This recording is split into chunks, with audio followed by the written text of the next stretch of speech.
Hoy vamos a continuar con el tema ¿Hay fecha para el retorno de Cristo? La parte número 30. Vais a ver que es un tema que algunos de vosotros ya habíais visto, pero sé de otros muchos que no. Y como es habitual, antes de adentrarnos en lo que vamos a tratar, vamos precisamente a hacerlo con una oración.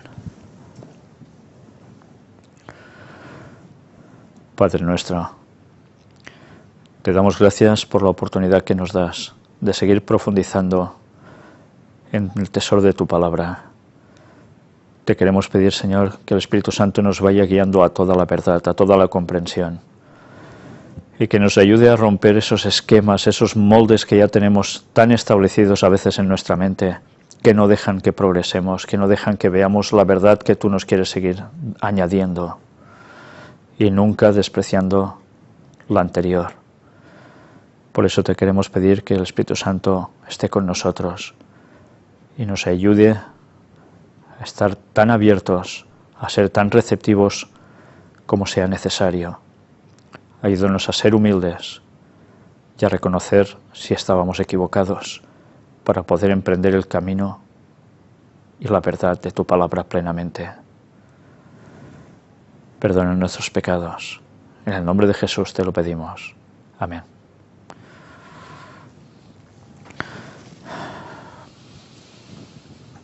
Como es habitual, vamos a empezar con un texto que nos va a servir para darnos una vez más cuenta que la Biblia contiene símbolos, contiene figuras, contiene mensajes en cuanto a detalles u hechos que habían sido en su momento y que nos estaban dando una enseñanza, era una alegoría a algo que iba a suceder hasta el final de la historia de la humanidad. ¿Y cómo podemos saber esto?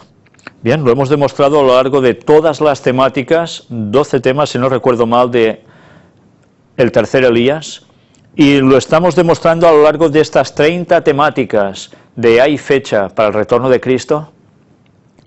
Pues me gustaría emplazaros al Evangelio de Marcos, capítulo 15, donde vamos a leer versículos del 22 en adelante. Y le llevaron a un lugar llamado Gólgota, que traducido es lugar de la calavera. Y le dieron a beber vino mezclado con mirra, mas él no lo tomó. Cuando le hubieron crucificado, repartieron entre sí sus vestidos, echando suertes sobre ellos, para ver qué se llevaría cada uno. Era la hora tercera cuando le crucificaron. Estad atentos a este detalle. Era la hora tercera cuando le crucificaron.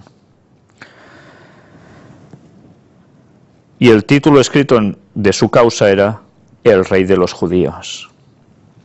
Crucificaron también con él a 2 ladrones, uno a su derecha y el otro a su izquierda. Y se cumplió la escritura que dice, y fue contado con los inicuos. Y los que pasaban le injuriaban, meneando la cabeza y diciendo, «Bah, tú que derribas el templo de Dios y en 3 días lo reedificas, sálvate a ti mismo y desciende de la cruz». De esta manera también los principales sacerdotes, escarneciendo, se decían unos a otros con los escribas, «A otros salvó, a sí mismo no se puede salvar.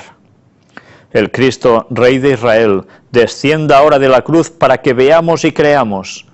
También los que estaban crucificados con él le injuriaban. Cuando vino la hora sexta, hubo tinieblas sobre toda la tierra hasta la hora novena.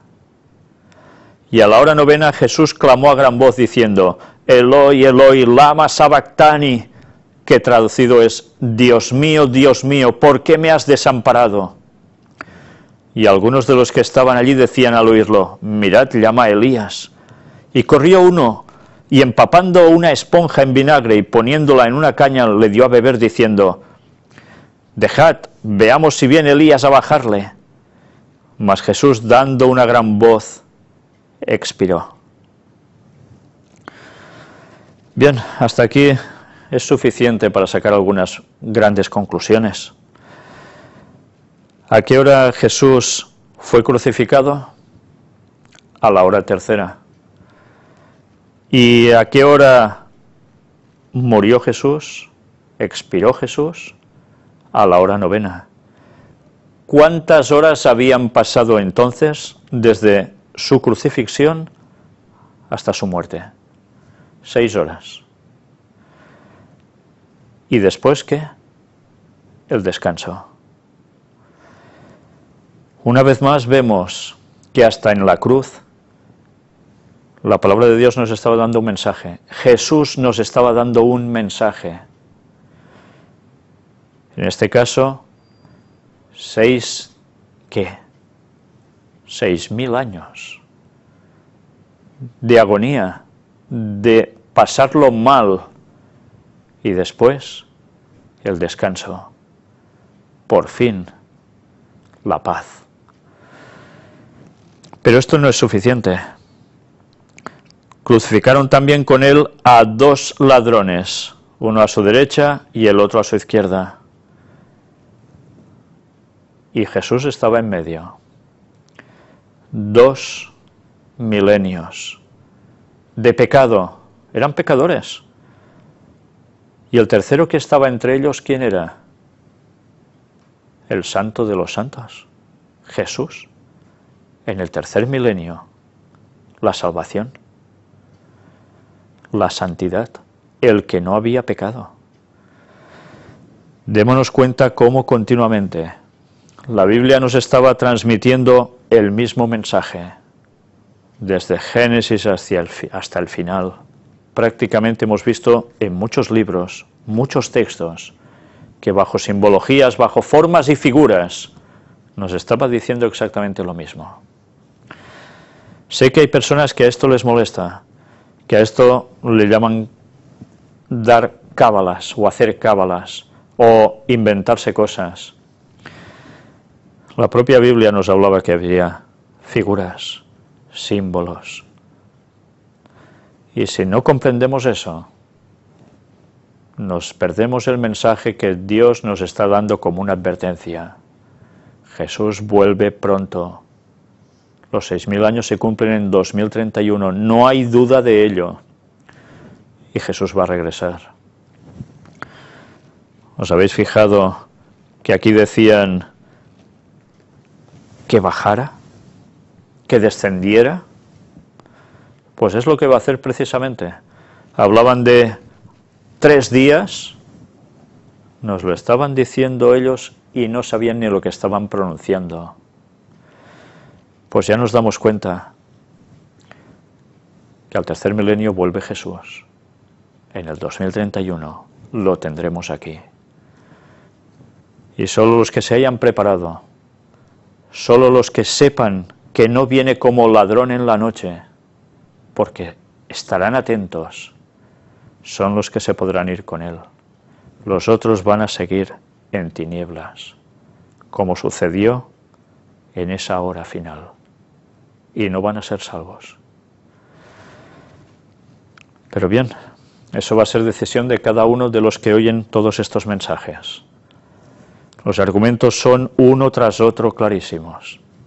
Falta quererlos ver. Pero ante eso, yo no puedo hacer nada. Es el Espíritu Santo el que tiene que trabajar en cada uno de los que oye estos mensajes. Y mientras aún algunos intentarán darle vueltas y vueltas para negarlo, la palabra de Dios sigue siendo la misma y sigue siendo muy clara. Lo que a veces no está claro son nuestras mentes, por desgracia. Y necesitamos tener humildad y buscar la palabra de todo corazón, sin orgullos, sin vanaglorias, sin ostentajes de nada. Pero debemos encontrar la verdad y esa la da el Espíritu Santo. Por tanto, no rechacemos la nueva luz, porque si la rechazamos, vamos a terminar en tinieblas. Pero cada uno decide por sí mismo, no hay otra. Vamos nosotros a introducir hoy un vídeo. Va a ser un vídeo que ya habíais visto, un vídeo de la feria Ecosí. Es un vídeo que, si puedo cambiar la imagen, evidentemente os va a seguir anunciando que era en el año 2014, la feria de Ecosí en Girona, una feria de un ámbito, pues así, ecológico, donde lo que más primaba, cada año es así, no es precisamente solo productos ecológicos, sino todo lo que mueve alrededor este mundo. Y este mundo de lo ecológico suele ir íntimamente ligado, no siempre, gracias a Dios, pero muchas veces sí, al mundo esotérico, al mundo de la nueva era y a tantas cosas asociadas a ello. Nosotros tuvimos una vez más el stand allí y tratamos dos temas. El viernes fue el tema de lo que nos quieren ocultar, las pruebas arqueológicas que a este mundo no le interesa conocer, especialmente a sus grandes, a sus doctos, pero que tiran por tierra las mentiras que están difundiendo en este mundo para apartarnos de la verdad. Las pruebas arqueológicas están de muchas cosas y la Biblia tenía razón. Y hablamos al terminar ese tema de Noé, del arca de Noé, entre otras cosas, pero especialmente estuvimos tratando sobre los descubrimientos de Ron Wyatt, las evidencias. Y esto servía como una amonestación. Habría 120 años que se le daba de vida al mundo. Dios se lo dijo a Noé. Y cuando eso sucediera, iba a ser un jubileo, porque unos iban a ser salvos y el mal se acabó. Y así fue. Y el año del diluvio fue un año de jubileo. Pero una vez más, los símbolos, las formas de expresarse en la palabra de Dios, nos estaba dando indicios de que, ya sabéis, un jubileo es cada 50 años. Y la muerte de Cristo coincidió en un jubileo, en el año 31. Aunque, cuidado con los calendarios, porque algunos utilizan el calendario judío, otros el calendario no sé qué, cuidado, pero el año 31 era año de jubileo. Y el 2031, cuando Él regrese, va a ser año de jubileo. Y era muy sencillo. 120 años se le daban al hombre. Y al final, el jubileo. 120 años. Cada jubileo era cada 50. Por tanto, 120 por 50 nos daba los 6.000 años. Hasta el jubileo final, el excelso, el del retorno de Jesús. Y esto sirvió para adentrarnos en el tema que mostramos allí, al día siguiente, el sábado por la tarde, la fecha del fin del mundo. Y he decidido ponerlo, porque hay muchas personas que han seguido estas temáticas, estas 29 temáticas que habíamos dado de hay fecha para el retorno de Cristo hasta ahora, pero esta no la habían visto porque estaba en el apartado de Ecosí. Y hay otras personas que solo han visto esa y no han visto las otras 29 temáticas. Y hay algunos que han visto un poco de todo.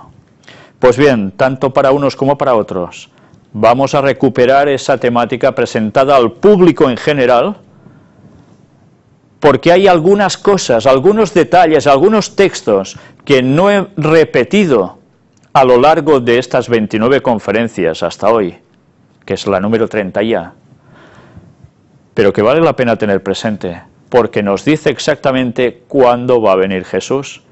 Sí, no os digo el día y la hora, pero sí hay una estación del año. Vamos a verlo y después continuamos.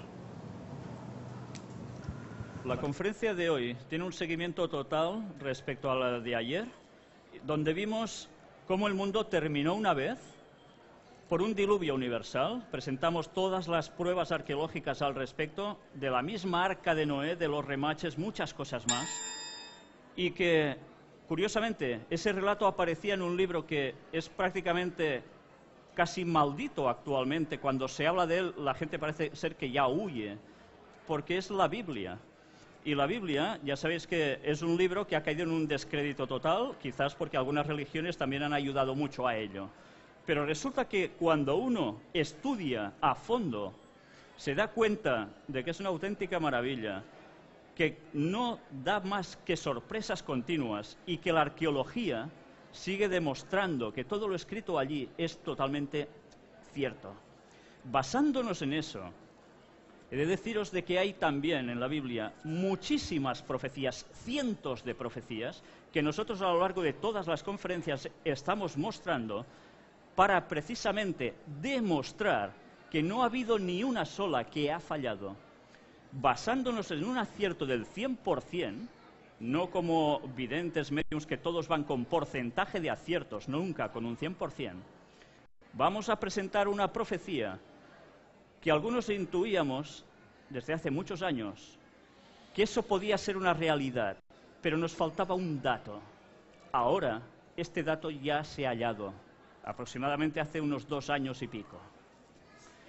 El tema es la fecha del fin del mundo. Es un estudio sobre una profecía muy concreta. ¿Cuál es? Pues ahora iremos situándonos. Vamos a hablar, para empezar esta temática, ¿cuál es el origen de la semana? ¿Os lo habéis planteado alguna vez? ¿Por qué todas las culturas de todas las épocas tienen una semana de 7 días? ¿De dónde surge esto?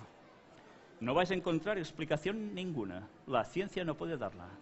Si venimos por la evolución, ¿por qué todo el mundo tiene 7 días en su semana? Solo hubo un intento muy conocido, y era en la Revolución Francesa, una semana de 10 días, que fue un fracaso, se tuvo que volver a cambiar. ¿De dónde surge? Pues hay un lugar de donde surge. Y veremos por qué a la Biblia se le ha desprestigiado. En la Biblia, en Génesis, al inicio, escrito por el Moisés, 1500 años antes de Jesús, resulta de que él escribe el relato de la creación. Y en el relato de la creación se habla de que el mundo se hizo en 6 días literales por parte de Dios, y el séptimo sucedió algo. Descansa, porque ya ha cesado su obra. Este es el texto, no os lo voy a leer, si tenéis Biblia o podéis buscarlo por internet, capítulo 1 de Génesis. La Biblia empieza así. Da la descripción de cómo Dios crea el mundo día a día, hasta que llega al capítulo 2, donde nos dice algo bastante interesante.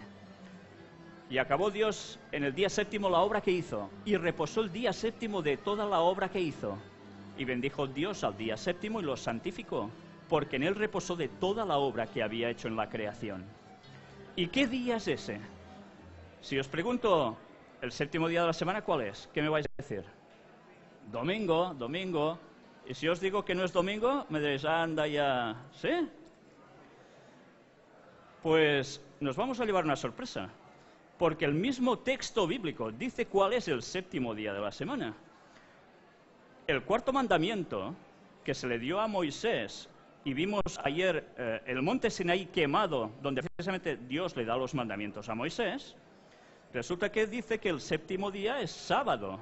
Y si buscáis incluso Biblias católicas, el lenguaje es muy claro, dice sábado. Para los judíos, sábat, que significa reposo. Para nosotros es eso, sábado. Y aquí tenéis cómo en el mandamiento aparece así. Y que dice de que 6 días son para trabajar y 1 para reposar. No para estar tumbado durmiendo todo el día, evidentemente, pero sí para descansar de las labores cotidianas. Y ese día debería ser un día dedicado a Dios, a la familia, a la naturaleza, hasta que en la historia apareció el Vaticano y dijo: transferimos por el poder que tiene la Iglesia, otorgado por Dios, del sábado al domingo, porque Jesús resucitó el domingo. A partir de entonces, todo el cristianismo ha guardado el domingo, salvo excepciones. Y los que han seguido guardando el sábado, pues fueron quemados en hogueras, como los valdenses en el Piamonte, en Suiza, y aún hay cristianos que guardan el sábado, entre los cuales me incluyo. Pero ahora os quiero decir algo muy interesante. Mirad este diccionario enciclopédico de 1976, es el que tengo yo en mi casa. Palabra sábado. ¿Qué nos dice? Séptimo y último día de la semana.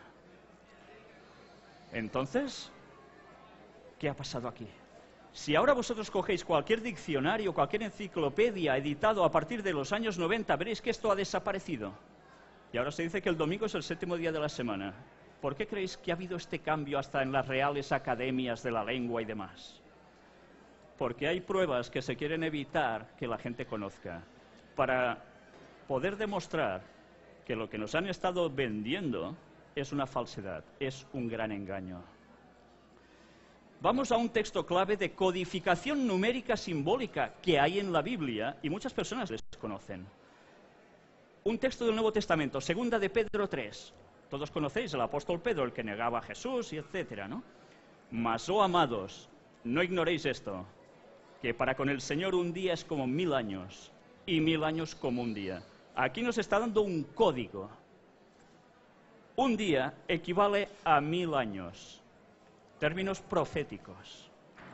Y está apuntando los códigos, porque nos va a servir para saber todo lo que vendrá ahora. Por simbología serían 6 días de creación, equivaldrían a 6000 años de historia de la humanidad.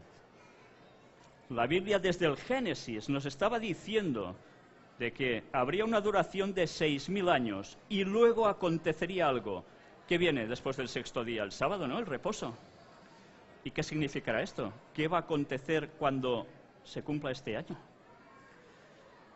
7º día de la creación equivale a sábado, significa reposo, pero además también es jubileo, porque es de júbilo, una alegría, una restauración al orden que corresponde.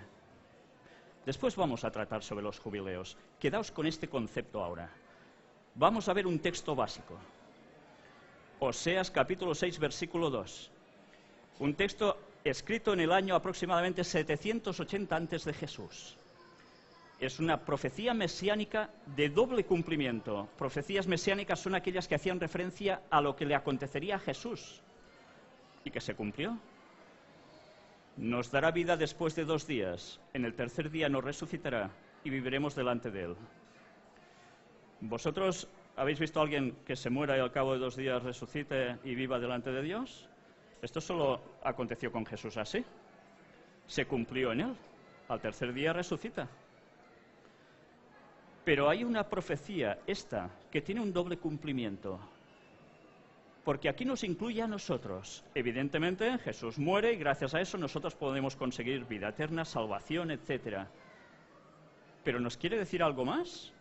¿Nos está haciendo también la valoración un día 1000 años? ¿Cuándo muere Jesús? Porque si sabemos eso, podremos empezar a valorar muchos factores. Este texto que hemos visto tiene un paralelismo con este otro, Mateo 20, que son palabras proféticas de Jesús antes que le sucedieran y que él mismo dice todo lo que le iba a pasar. Subiendo Jesús a Jerusalén, tomó sus 12 discípulos aparte en el camino y les dijo: He aquí subimos a Jerusalén, y el Hijo del Hombre, hacía referencia a él mismo, será entregado a los principales sacerdotes y a los escribas y le condenarán a muerte. Y le entregarán los gentiles para que le escarnezcan, le azoten y le crucifiquen, mas al 3er día resucitará. Él mismo estaba haciendo una profecía sobre sí mismo. Lucas 24, ¿qué nos dice? Aconteció que estando ellas perplejas por esto, y aquí se pararon junto a ellas 2 varones con vestiduras resplandecientes. Jesús ha muerto, van al sepulcro, ya sabéis, María Magdalena, y como tuvieron temor y bajaron el rostro a tierra, les dijeron: ¿por qué buscáis entre los muertos al que vive? Diciendo, no está aquí, sino que ha resucitado. Acordaos de lo que os habló cuando aún estaba en Galilea, diciendo: es necesario que el Hijo del Hombre sea entregado en manos de hombres pecadores y que sea crucificado y resucite al 3er día. Estos, vestidos de blanco, eran los ángeles que dan este mensaje a quien va a la tumba. Y que ya vimos ayer dónde estaba la tumba de Jesús, visteis hasta el sepulcro. No donde decía la Iglesia Católica, y sigue diciendo. Este otro texto, 1 Corintios 15, escrito por Pablo, el apóstol, porque primeramente os he enseñado lo que asimismo recibí, que Cristo murió por nuestros pecados conforme a las Escrituras, y que fue sepultado y que resucitó al 3er día conforme a las Escrituras. Se cumplió en él. ¿Cuándo murió Jesús? Si sabemos cuándo sucedió, sabremos el final del cómputo de los 2 días, 2000 años, cuando debe acontecer algo. Jesús muere y resucita al tercer día. Si un día son 1000 años, en periodo profético, ¿empezáis a hacer cálculos? Nos estaba diciendo que habría una resurrección con él al cabo de 2000 años. La genealogía bíblica, ya sabéis, esos árboles que a todos nos gusta hacer, mira, mi padre era este, el abuelo tal, y vamos así buscando ancestros, en la Biblia está registrado. Y aparecen los nombres con los años que vivieron, desde Adán hasta Jesús. Hay un registro exacto. Los podéis encontrar en Génesis 5, donde nos habla de los hijos que tuvieron, cómo se llamaban, todo. Pero también encontramos más cosas. En distintas partes de la Biblia se van prolongando las genealogías, determinando los años concretos hasta llegar a Jesús, como aparece también en Mateo 1. Esto ya es el Nuevo Testamento. Cuando nosotros vamos viendo todo el linaje genealógico, nos damos cuenta de que Jesús tenía también llegada hasta Adán, pero pasando por Noé, Sem. Por eso a los judíos también se les conoce como semitas. Y sabéis, la mayor parte, supongo, de los que estáis aquí, también sois semitas. Porque aquí, en estas tierras, los judíos estuvieron muchos años y hay muchos apellidos vuestros que si analizáis, los buscáis, os daréis cuenta que venís de judíos. Sois semitas. Y eso quiere decir que cuando leéis estos textos, está hablando de vuestros parientes. ¿Lo sabíais? Pues bien, Lucas 3 da más detalles aún y nos lleva hacia atrás hasta llegar a Adán cuando es creado. Los mejores estudios realizados al respecto sobre genealogías llegan a la conclusión que desde la creación de Adán hasta el nacimiento de Jesús transcurren 4000 años. Desde la creación de Adán. Pero Adán, ya sabéis que también termina mal, porque transgrede las leyes de Dios. ¿Cuánto tiempo pasa desde que es creado hasta que peca? Pues pasa una serie de años que ya veréis qué coincidencia con alguien que vivió esos mismos años. Aquí tenéis una muestra de estas genealogías. Hay otras personas que se han pasado muchísimas horas investigando para demostrar precisamente con los textos bíblicos que con una total exactitud, desde Adán hasta Jesús, pasan 4000 años precisos. ¿Es una casualidad que el número sea tan redondo? No, no es una casualidad. Podría mostraros otros más. He cogido uno que precisamente es un compañero mío. Y vamos a ver ahora una cita clave que también es básica. Y es una cita de un libro que después, si queréis, os vamos a dar en el stand. Lo estamos dando todo gratuitamente para que tengáis toda la información. Es un libro escrito en 1888, en español es titulado El conflicto de los siglos, escrito por esta señora, Ellen White. El libro es, ya veis, 1888, pero da unos datos históricos impresionantes. Esta es la versión original en español de más antigua, aparte de la inglesa. Y aparece esta página, versada en una profecía de 2300 días, años en equivalencia, en la cual, en el libro de Daniel, escrito 600 años antes de Jesús, se dan detalles de lo que acontecería cada X tiempo. Y no sé si os estáis percatando de algo que hay prácticamente a mitad de toda esta línea. ¿Veis una cruz aquí? Es el año de la muerte de Cristo. ¿Sabéis que estaba profetizado hasta el año de la muerte de Cristo? Pues hay un punto en el cual nosotros nos vamos a centrar. Hoy no vamos a hablar de esto, en las conferencias lo hallaréis, sino de esta referencia que esta señora escribe que coincide con las genealogías, las investigaciones que se han hecho. A la mitad de la semana, decía esa profecía, hará cesar el sacrificio y la ofrenda. En el año 31 de nuestra era, 3 años y medio después de su bautismo, nuestro Señor fue crucificado. Con el gran sacrificio ofrecido en el Calvario, terminó aquel sistema de ofrendas, esos sacrificios que hacían, ya lo sabéis, matando ovejas y demás, los judíos, terminó aquel sistema de ofrendas que durante 4000 años había prefigurado al Cordero de Dios. El Cordero que ellos sacrificaban simbolizaba que vendría alguien sin ninguna culpa y moriría por su culpa. Simbolizaba a Jesús. 4000 años justos. ¿Cuándo? En el año 31 de nuestra era. Como dice ella, el tipo se encontró con el antitipo y todos los sacrificios y oblaciones del sistema ceremonial debían cesar. Por eso ahora los judíos quieren levantar el tercer templo de Jerusalén, están preparando gente para hacer sacrificios otra vez y va totalmente en contra de lo que ya había sucedido, porque ellos rechazaron al Mesías, lo crucificaron. O sea, lo que están haciendo es una aberración. Pero sabiendo este dato, cuando Jesús muere, en el año 31, habían pasado estos 4000 años de historia de la humanidad, que se cuentan desde la transgresión de la ley por Adán, de lo que se deduce claramente que Adán vivió 33 años antes de pecar, los mismos años que vivió Jesús. Por eso se lo conoce como el segundo Adán, el que restaura y recupera lo que perdió el primero para todos nosotros.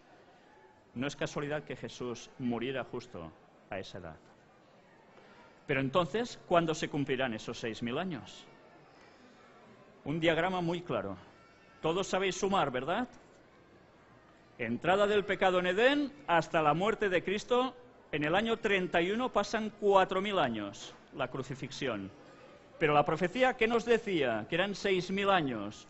4000 más 2000, a partir del 31 sumamos 2000, ¿dónde nos lleva? ¿Sabéis contar, verdad? ¿Y sabéis qué sucede según la profecía? Cuando se cumpla ese año, es la segunda venida de Jesús. Toda la Biblia va llena de profecías que apuntaban que Jesús vendría una vez, moriría, se iría, pero volvería. Y Jesús mismo dio un montón de estas profecías. Y todo lo que dijo que acontecería hasta llegar a ese momento se ha cumplido literalmente, precisamente matemáticamente. Ahora lo que nos espera en ese año es el momento de la segunda venida de Jesús. ¿Cuántos años nos faltan para esto? ¿Cuántos años? ¿Alguien se atreve a decirlo con voz fuerte? 17. Pues sí. Vamos a ver otro texto clave de codificación numérica simbólica. Otra confirmación bíblica de que la humanidad llegaría a 6000 años de historia. Y ahora vamos a hablar sobre esos jubileos que antes os he dicho. Un jubileo bíblicamente era cada 50 años. La gente trabajaba, a veces se empobrecía por situaciones climáticas y demás, y cada 50 años debía suceder algo. Se devolvía la tierra a sus dueños para que nadie empobreciera para siempre. Se liberaba, era un júbilo. Pero además había una referencia cada 7 años, como si fuera el sábado semanal, pero en años, que también sucedía algo así, de descanso. La tierra debía reposar. Ahora se conoce como el barbecho, ¿no? Que se va haciendo un recorrido así. Bien, pues es esto. Cada 50 años un jubileo. Esto empezaba con el pecado de Adán. Tendríamos que ir sumando 50, 50, 50, 50. Aquí tenéis todo el texto para comprobarlo, que esto es bíblico.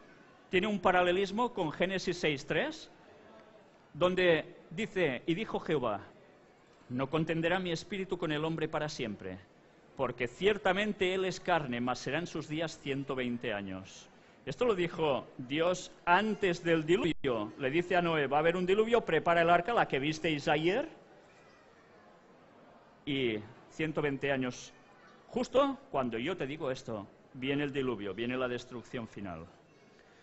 120 años desde que Dios dice esto, y la tierra sería destruida por el diluvio, ¿a qué es? La tierra reposaría de su maldad. La numerología simbólica, 120 años igual a 120 jubileos, reposo de la tierra, que es lo que sucede en el diluvio. Un jubileo es igual a 50 años, pues a la multiplicación rápida, 120 por 50, resulta que era una profecía también, no solo para los antediluvianos que terminarían pereciendo si no cambiaban, y así fue, sino para nosotros. Viene otro final. Y esto no son bromas. Sabemos el año, 2031, pero ¿podemos precisar más aún? ¿Y qué sucede? Porque un final... Bueno, ¿y qué pasa? Mirad este texto de Isaías 30, nos habla de una situación cuando Jesús vuelve por segunda vez. Es una descripción muy gráfica. He aquí que el nombre de Jehová viene de lejos. Su rostro encendido y con llamas de fuego devorador, sus labios llenos de ira y su lengua como fuego que consume. ¿Viene como un niño en un pesebre otra vez en Belén? No. Viene como Dios. Y Dios es justo, hará justicia. Da una descripción de todo lo que va sucediendo, no os lo voy a leer para ir más deprisa, y os voy a destacar algo de este texto. Dos textos en concreto. El versículo 29. Vosotros tendréis cántico como de noche en que se celebra Pascua. Mientras hay esa destrucción, unos estarán, pues, la mar de contentos, como la Pascua cuando la celebraban y celebran aún los judíos. Y alegría de corazón. Como el que va con flauta para venir al monte de Jehová, al fuerte de Israel. ¿Qué conclusiones sacamos de aquí? Cuando Jesús vuelve por segunda vez, es en Pascua. Y estaremos contentos. ¿Y cuándo es Pascua? Primavera. En Pascua, ellos lo llaman el mes de Abib, es en nuestro calendario gregoriano entre marzo y abril. Por tanto, viene además por la noche, a medianoche. Es el momento del retorno de Jesús como juez del mundo. 2031, primavera, entre marzo y abril en Pascua. ¿Podemos llegar a precisar más aún? ¿De un sábado? Isaías 30:15. Porque así dijo Jehová el Señor, el Santo de Israel, en descanso y en reposo seréis salvos. En quietud y en confianza será vuestra fortaleza. Y no quisistéis. Sábado, reposo. Sábado como jubileo. En sábado vendrá por segunda vez. Pero os digo una cosa, no podemos saber día ni hora, como decía la profecía bíblica. Podemos saber año, todo lo que queráis, pero quien os diga día y hora os está mintiendo. No puede ser. Eso no se sabrá, porque tiene una vinculación con algo que determina cuándo empieza este mes para saber cuándo es Pascua. Y es un sistema que tenían los judíos mirando cuándo sale la cebada. Y eso era precisamente en Jerusalén. Y cuando llegue ese momento, ya veis que va a ser una situación caótica, en la cual encontraréis detalles en todo lo que os estamos exponiendo, qué sucede exactamente con toda persona, os daréis cuenta que difícilmente habrá alguien así mirando, mira, ahora sale, porque otros problemas tendremos. Por eso no podemos precisar más. ¿Y qué acontecerá en ese fin con su regreso?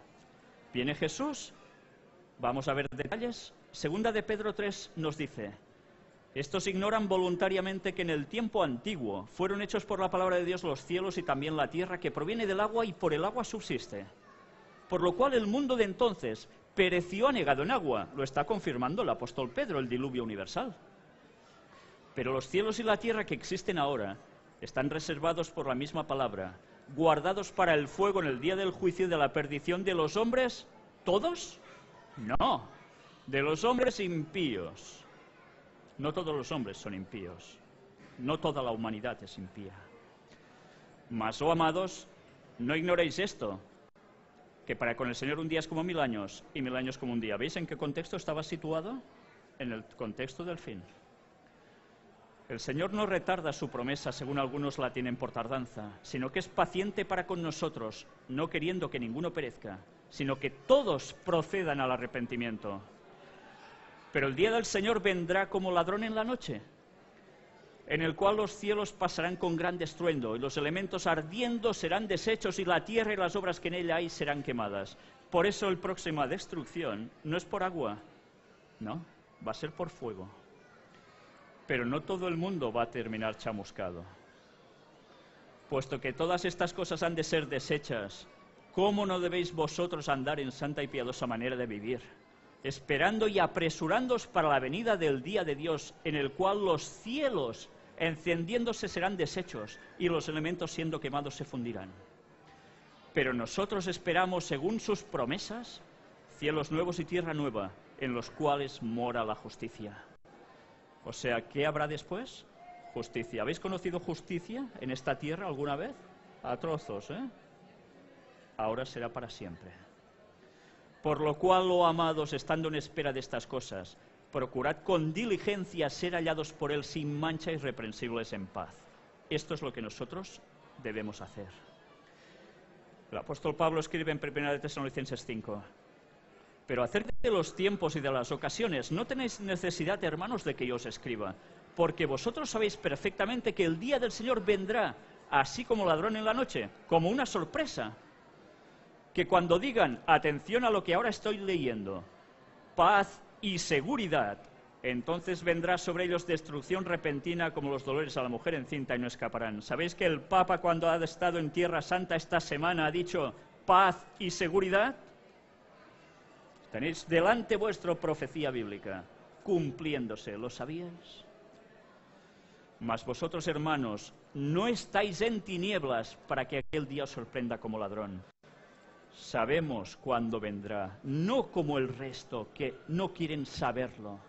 A nosotros no debe sorprendernos como un ladrón en la noche. ¿Pero qué debemos hacer? Prepararnos. Y algo que acontece, porque vamos a ver que esto tiene una parte realmente positiva. Primera de Corintios 15, Pablo escribe, he aquí os digo un misterio, no todos dormiremos, pero todos seremos transformados. Cuando la Biblia habla de dormir, era la simbología también de morirse.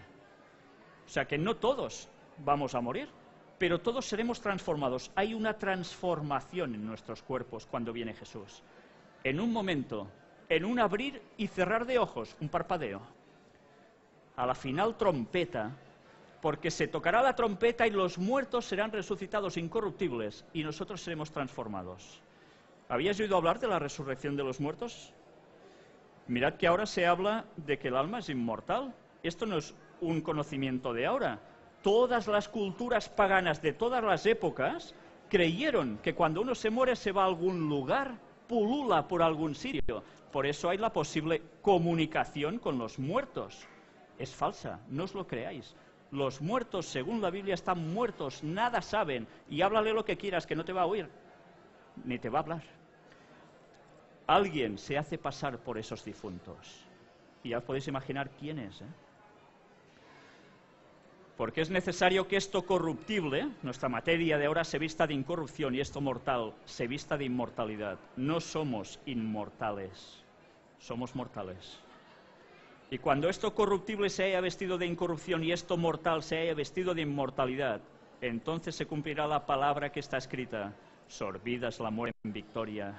¿Dónde está, oh muerte, tu aguijón? ¿Dónde, oh sepulcro, tu victoria? ¿Sabéis qué quiere decir esto? Ya no habrá muerte, nadie se va a morir, porque todo el mundo irá como debe andar. Por fin se acabó separarnos de nuestros seres queridos, porque han fallecido. Mateo 16, 27. Jesús mismo dijo, porque el Hijo del Hombre vendrá en la gloria de su Padre con sus ángeles, y entonces pagará cada uno conforme a sus obras.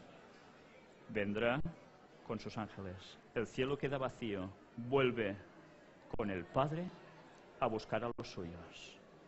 Para ese momento es el que nosotros nos debemos preparar. Juan 14 dice, no se turbe vuestro corazón, son palabras de Jesús. ¿Creéis en Dios? Creed también en mí. En la casa de mi Padre muchas moradas hay. Si así no fuera, yo os lo hubiera dicho. Voy, pues, a preparar lugar para vosotros. Y si me fuere y os prepararé lugar, vendré otra vez y os tomaré a mí mismo, para que donde yo estoy, vosotros también estéis. Jesús viene a buscar a su pueblo de todas las épocas, de todos estos 6000 años.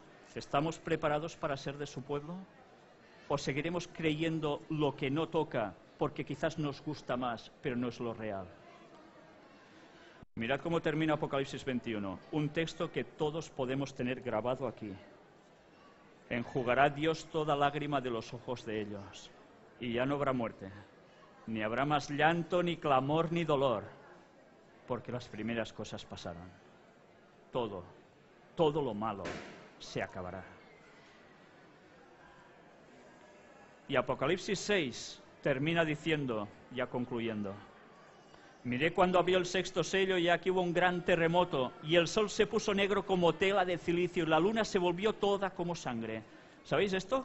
Ya sucedió. ¿Os lo habían explicado a alguien que esto había sucedido? Pues en el libro que os vamos a dar lo encontráis registrado históricamente, y marcaba el inicio de una pauta final para el mundo. No os lo van a explicar en el colegio ni en la universidad, ni en ningún otro lugar, si no vais a la Biblia y a la historia por vosotros mismos. Pero ¿sabéis? Esto se va a volver a repetir, justo antes del retorno de Cristo. Y las estrellas del cielo cayeron sobre la tierra como la higuera deja caer sus higos cuando es sacudida por un fuerte viento. Ya os lo podéis imaginar, cómo van los higos, ¿no? Y el cielo se desvaneció como un pergamino que se enrolla, y todo monte y toda isla se removió de su lugar. Mirad qué descripción de lo que va a acontecer, ¿eh? Y los reyes de la tierra y los grandes, los ricos, los capitanes, los poderosos y todo siervo y todo libre se escondieron en las cuevas y entre las peñas de los montes. ¿Por qué se escondían? Y decían a los montes y a las peñas: caed sobre nosotros y escondednos del rostro de aquel que está sentado en el trono y de la ira del Cordero, de Jesús. Porque el gran día de su ira ha llegado, ¿y quién podrá sostenerse en pie? Pensad que en 17 años, si Dios quiere, estáis vivos, o estamos vivos. Esta va a ser una actitud de la mayor parte de la población que quede viva en el mundo. Habrán seguido haciendo de las suyas y no queriendo oír el mensaje que se les está presentando para que pongan sus vidas en conformidad con Dios. Y buscarán las 1001 otras cosas. ¿Vamos a ser de estos? ¿O vamos a ser de estos otros? Isaías 25 dice: y se dirá en aquel día: he aquí, este es nuestro Dios, le hemos esperado y nos salvará. Este es Jehová quien hemos esperado, nos gozaremos y nos alegraremos en su salvación. ¿Queréis ser de estos o de los otros? Estos tendrán vida eterna, estos van a vivir en paz, tranquilamente para siempre. Recordad este diagrama, porque dentro de poco va a ser una realidad. Segunda venida de Jesús. Autores han pintado ese momento: muertos resucitando, ciudades arrasadas, el momento de su venida. Esto acontecerá en el año 2031. Nos quedan 17 años. Ni profecías mayas, ni historias de nadie. La Biblia tiene la razón. ¿Por qué creéis que han salido tantas teorías de ahora, 2012, fin del mundo? Ahora fin del mundo por no sé qué. Cristianos que han ido poniendo fechas como los testigos de Jehová, ya lo sabéis. No ha acontecido. Por tanto, ¿qué pasa automáticamente al decir eso? Que ya nadie se cree que esto pueda suceder. Y cuando se encuentra el punto culminante, la gente dirá: mira, nos han dicho tantas veces que viene el lobo, que viene el lobo, que viene el lobo, no me lo creo. Y el lobo vendrá. Para unos será el lobo, pero para otros será el pastor, el Salvador.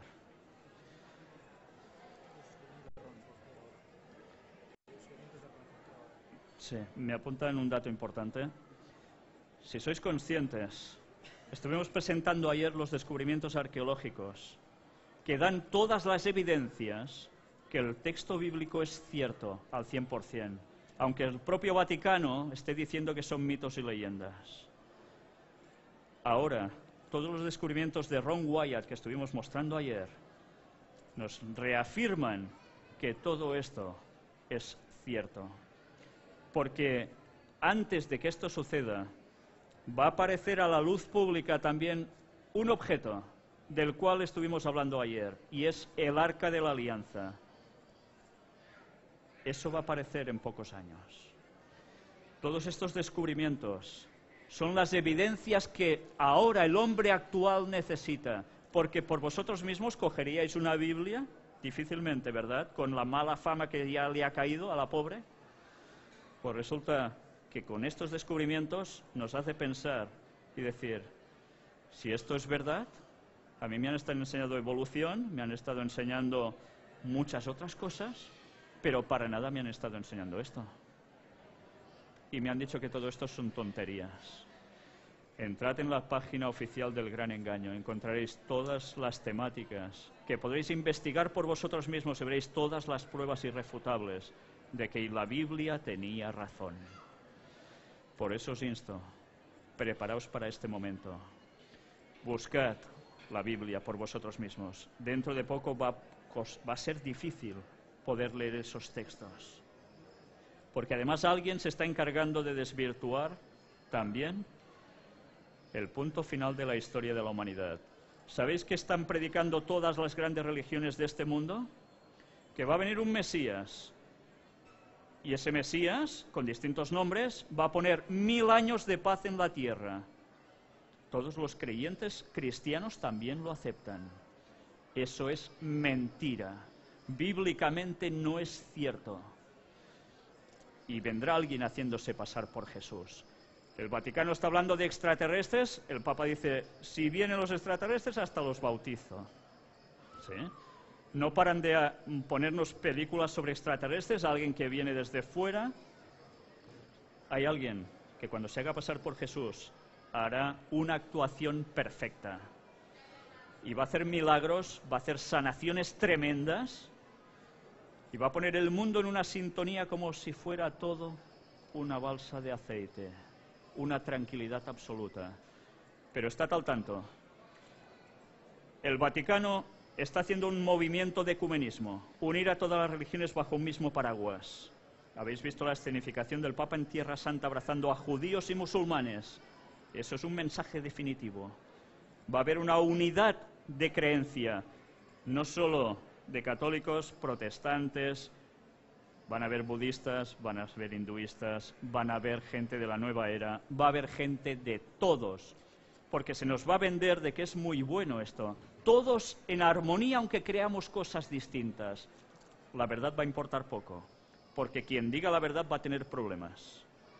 Vosotros decid, señores, el sábado es el día que marca la Biblia de reposo, y que al final pensad que ahora, a partir de ahora, va a suceder algo importante, que el Vaticano está trabajando y hemos demostrado en las conferencias. Van a imponer el domingo como día de observancia para todo el mundo. Entrad en Internet, buscad Comece, los obispos de Europa, veréis que hay una alianza en favor del domingo para ser impuesto en toda la Unión Europea. Y esto ya se ha firmado bajo mano antes de que fuerais a votar en estas elecciones este día pasado. Porque si entraba alguien con ideas distintas, eso ya estuviera marcado y se tuviera que seguir esa agenda. El domingo va a ser impuesto. Y sabéis, la Biblia habla del domingo como la marca de la bestia. El día que no es de Dios, sino que es de su enemigo y del nuestro. Y este día se nos va a decir de que necesitamos un día de armonía de todos. Que la gente no trabaje, que así la familia estará junta, todo irá mucho mejor. El Papa va a tener una reunión próximamente en Estados Unidos, ha sido invitado allí. Y allí va a haber también una reunión especial sobre la familia. ¿Por qué creéis que el papado está hablando tanto de la familia? Pues porque dicen, la familia podrá estar unida en un solo día en concreto, el domingo. El domingo es el día que ellos imponen. Y quien diga, señores, esto no es así. Estábamos avisados de que eso sucedería desde hace 2000 años en el libro de Apocalipsis. Y ahora está a punto de cumplirse delante nuestro. Nosotros deberemos decidir a quién servimos, porque solo hay dos señores, o Dios o Satanás. Y ellos trabajan para Satanás. Estad atentos a todo lo que viene a partir de ahora, porque acabamos de entrar en la recta final de la historia de este mundo. Pensad que oiréis una ley que se conocerá como la ley dominical. Saldrá desde Estados Unidos, se firmará allí el decreto en el cual todo Estados Unidos aceptará el domingo como día de reposo oficialmente, como ley de Estado, yendo contra la Constitución americana, la famosa libertad de conciencia. Todo el mundo tendrá que pasar por el aro. Empezarán sanciones, prisión y demás sobre los que vayan en contra de la corriente. Pero cuidado, eso no se va a quedar en Estados Unidos. Casi automáticamente eso vendrá en Europa, porque para eso han trabajado los obispos de Comece. Y todas las religiones están pactando lo mismo.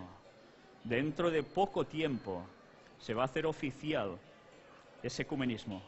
¿Sabéis quién está trabajando especialmente para eso? Para lo que han sido designados son los jesuitas. ¿Y sabéis que el Papa Francisco es jesuita? Por eso está en el poder. No hagáis caso de esa imagen de vamos a ayudar a los pobres, él irá con unos zapatos de 2 años, 3, 4 gastados, porque esto es una pantomima. Ellos jamás van a sacar sus lingotes de oro que tienen en Suiza y debajo del Vaticano para darlo a toda la población que lo está pasando mal por la crisis que ellos mismos han generado y como demostramos nosotros prueba a prueba en las conferencias. Jamás harán eso, pero tendrán el poder absoluto. Y vosotros sabéis ahora que esto lo vais a vivir en breve tiempo. Nos quedan 17 años para todo esto. La situación se irá complicando, pero tened una cosa clara. Sabiendo esto, no podemos vivir amargados. Al contrario, eso nos tiene que alegrar. Por fin habrá lo que toca en este mundo, justicia.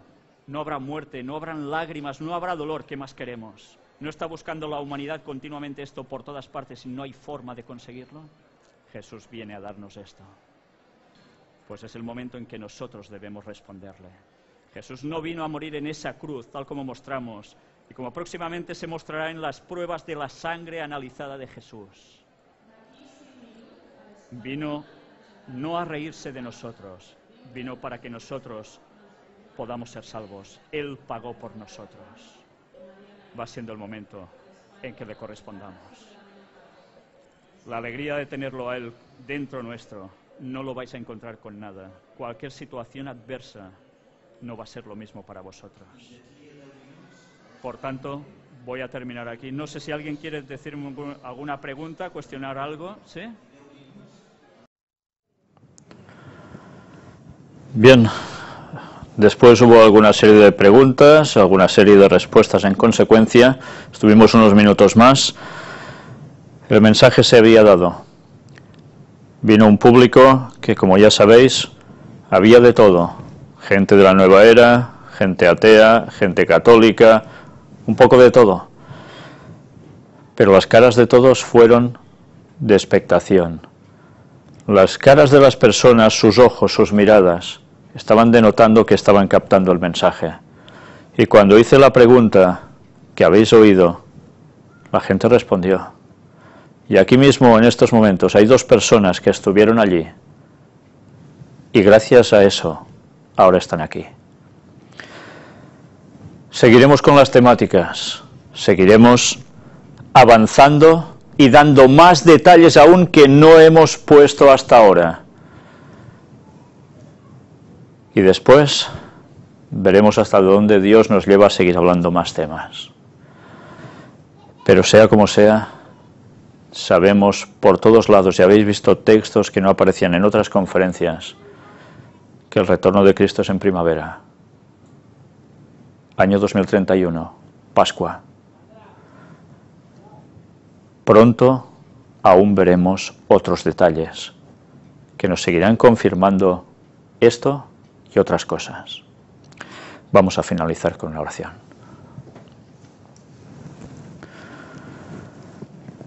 Padre, siempre te estamos agradecidos por todo lo que haces por nosotros. Y te estamos muy agradecidos porque no nos has dejado en tinieblas, a ciegas, sino que has dado un mensaje que podamos llegar a conocer a través de tus profetas. Ayúdanos a no despreciarlos. Satanás también tiene sus profetas. Tiene esos profetas que van a inducir a muchos al error, lo han hecho durante años y lo van a seguir haciendo hasta el final. Pero nosotros tenemos tu verdad. Y te queremos pedir el poder del Espíritu Santo en nosotros para que lo divulgamos por todo el mundo y que muchos puedan reaccionar antes de que sea demasiado tarde. Saca a tu pueblo de Babilonia, Señor, y utilízanos tanto como puedas para ello. En el nombre de Jesús te lo pedimos, por el perdón de nuestros pecados, en la sangre de Jesús. Amén.